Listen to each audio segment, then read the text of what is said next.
మాతరం మాతరం వందే మాతరం.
హిందూ యువకులకు ప్రత్యేకించి కలిసి ఈరోజు దేశవ్యాప్తంగా కూడా మరొక్కసారి శివాజీ స్ఫూర్తిని ఈ దేశంలో తీసుకురావడం కోసం పెద్ద ఎత్తున జరిగే ఈ కార్యక్రమంలో నెల్లూరు ప్రజలందరూ కూడా పెద్ద ఎత్తున పాల్గొనబోతున్నారు. కన్నులు విందులుగా ఏదైతే శివాజీ మహారాజు కళ్ళగని ఈ దేశానికి స్వాతంత్రం తీసుకొచ్చి మొట్టమొదట హిందూ సామ్రాజ్యాన్ని నిర్మించి ఈ దేశానికి అందించాడో ఆ స్ఫూర్తితోనే స్వతంత్ర కాంక్ష భారతదేశంలో అంచెలంచెలుగా రగిలి భారతదేశాన్ని ఏకం చేసి ఈరోజు అటక్ నుంచి కాశ్మీర్ వరకు కన్యాకుమారి నుంచి ఈరోజు అంతా కూడా దేశమంతా సువిశాల భారతదేశంగా ఒకటిగా ఒకే జాతి ఒకే మతం ఒకే ధర్మం ఈ దేశంలో కొనసాగుతూ ఉంది.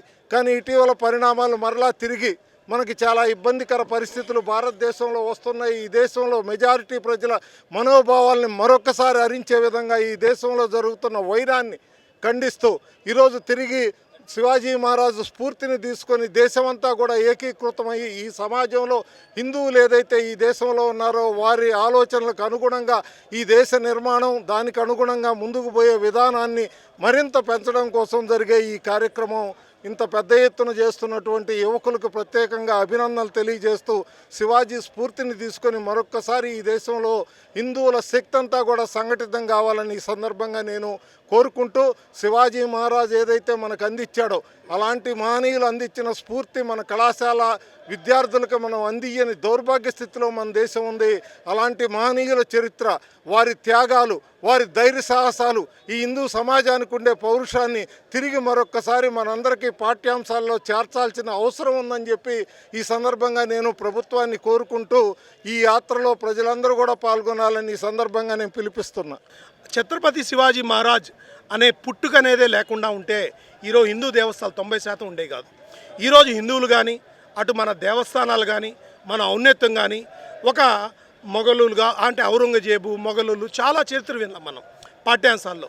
ఎక్కడ చూడు వీళ్ళయ్యే చెప్పేది. ఎందుకంటే అప్పట్లో ఎన్నో కోటలు కూల్చేశారు, దేవస్థానాలు శిథిలావస్థకు చేరుకున్నాయి. ఈ అన్నిటికీ కూడా అప్పుడు ఖడ్గం పట్టిన ఒకే ఒక రాజు అనకూడదు, మహారాజు అని అనాలి.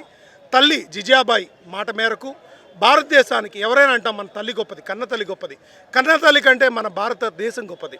అలాంటి దేశ సేవకి మొట్టమొదటిసారిగా పూర్తిగా అంటే తన జీవితం మొత్తాన్ని అర్పించిన వాళ్ళు ఎవరైనా ఉన్నారంటే అది ఛత్రపతి మహారాజ్ శివరాజ్ ఒక్కరే. ఎందుకంటే ఈరోజు ఆయన ఉండటం వల్లే మన హిందువులు ఉన్నాం. ఆయన బ్లడ్ మనలో ఉండబట్టే ఈరోజు భారతదేశంలో సనాతన ధర్మం కానీ ఇప్పుడు మనం ఉంటాం, ఇప్పుడు నిలబడింది. అంతేకాదు ఒక్క మాట చెప్తాను, ఈరోజు మనం గొప్పగా చెప్పుకునే మాట ఉంటుంది, హిందూ అన్న పేరు వినిపడిందంటే అది ఛత్రపతి శివరాజ్. హిందువులు ధైర్యం కానీ శౌర్యం కానీ ఉంది అంటే భూమి మీద అది ఛత్రపతి శివాజీ మహారాజ్ ఒకటే. జై శివాజీ.